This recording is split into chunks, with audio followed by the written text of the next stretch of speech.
हर जिले में किरोड़ीलाल पैदा होंगे और हम इस भ्रष्टाचार के नाम पर इस सरकार की बुनियाद को हिला देंगे। कांग्रेस प्रदेश अध्यक्ष डोटासरा का कहना है कि बीजेपी संगठन राजेंद्र राठौड़ चला रहे हैं, क्योंकि जो भी घोषणाएं होती है प्रदेश अध्यक्ष नहीं करके और राजेंद्र राठौड़ कर रहे हैं। हमारे यहाँ प्रदेश अध्यक्ष नहीं है, इंस्टीट्यूशन है और उस इंस्टीट्यूशन से हम सब लोग जुड़े हुए हैं। प्रदेश अध्यक्ष जी के पीछे कतार बांध के खड़े रहने वाले कार्यकर्ताओं में हम हैं, इसलिए उनके कहने से कुछ नहीं। और उनकी कौन सी प्रदेश कांग्रेस कमेटी है, जरा डोटासरा जी ये तो बता दो। कभी सुना नहीं मैंने 102 आप सचिव प्रदेश सचिव पर बना दो और उसके बाद आरोप ये लगे कि चांदी का जूते से आपने बना दिया और फिर उनको रोका जाए। आप अपनी पीसीसी की चिंता करो, हमारी चिंता में। एक और कह रहे हैं कि उनके पास चेहरा नहीं है बीजेपी के पास। कर्नाटक में मोदी और कमल के निशान पर वो आए थे, वहाँ मुंह की खाई, तो राजस्थान में वो किस समय बताएगा, समय की धार बताएगी। मैं फिर जिम्मेवारी से कह रहा हूँ, राजस्थान के अंदर कांग्रेस की सबसे शर्मनाक हार होगी। ये अशोक गहलोत जी जब भी आते हैं, कभी मुख्यमंत्री नंबर 1 बनते हैं, तब भी 21 लोगों को छोड़कर जाते हैं। और इस प्रकार इस बार भी जिस प्रकार का वातावरण बना रहे हैं, मैं नहीं समझता कि 21 से ज़्यादा विधायक इनके जीत पाएंगे। डोटासरा जी खुद की चिंता कर ले तो ठीक है।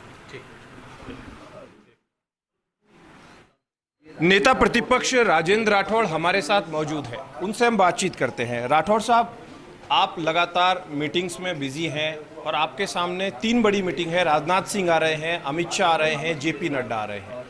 दूसरी तरफ कांग्रेस कहती है कि नरेंद्र मोदी जी की सभा हुई। डोटासरा ने कल बयान दिया कि जिसमें जो दावा किया गया उसकी 15% भी भीड़ नहीं है। मैं समझता हूँ कि शायद नज़रों में दोष पैदा हो गया, नेत्र दोष पैदा हो गया। किसी अच्छे आई स्पेशलिस्ट को दिखाए तो ज़्यादा ठीक है। और नरेंद्र मोदी जी दुनिया का सबसे लोकप्रिय नेता है और उनकी जो सभा हुई थी उसका आंकलन लोग कहते हैं कि अब तक अजमेर संभाग की सबसे बड़ी सभा है। और अभी भारतीय जनता पार्टी के हमारे केंद्रीय नेतृत्व के लोग अलग अलग कार्यक्रम में आएंगी। हमारी जो अपेक्षाएं रहती है, हम जिन आम आदमी को नहीं करके उन लोगों को बुलाते हैं जो भारतीय जनता पार्टी के दायित्ववान लोग हैं।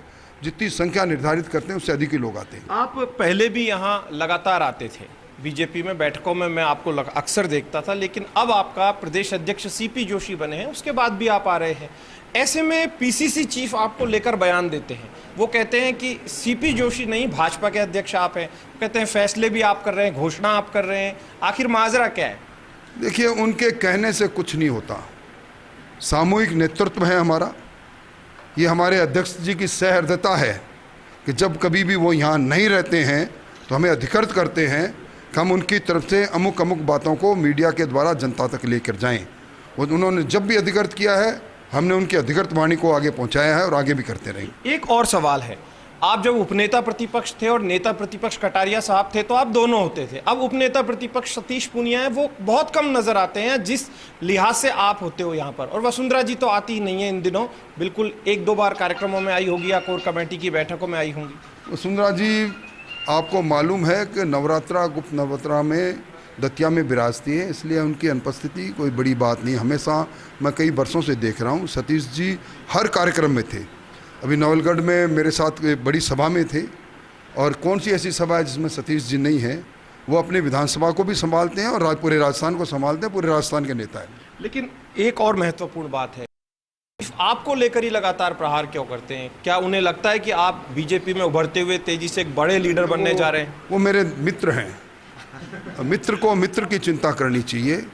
और मैं बहुत चिंतातुर हूँ कि अब आगे आने वाले समय में उनकी राह में जितने कांटे मैं देख रहा हूँ, मुझे भी उनकी चिंता है, इसलिए वो मेरी चिंता करते रहते हैं, इसलिए कोई बुरी बात नहीं। एक और सवाल, क्या आप मानते हैं कि अब जो नई टीम बनेगी, क्योंकि आप नेतृत्व से फैसले करते हैं, जो भी फैसले होते हैं आप भी बैठते हैं, सीपी जोशी भी आपके साथ होते हैं और उनके अलावा चंद्रशेखर भी होते हैं, सतीश जी भी होते हैं, अरुण सिंह जी से भी आप चर्चा करते हैं, तो क्या पुराने चेहरों को ही रिपीट करने का रहेगा या फिर कुछ नए लोगों को, ऊर्जावान लोगों को मौका मिलेगा? इसको कहने का मुझे अधिकार नहीं है।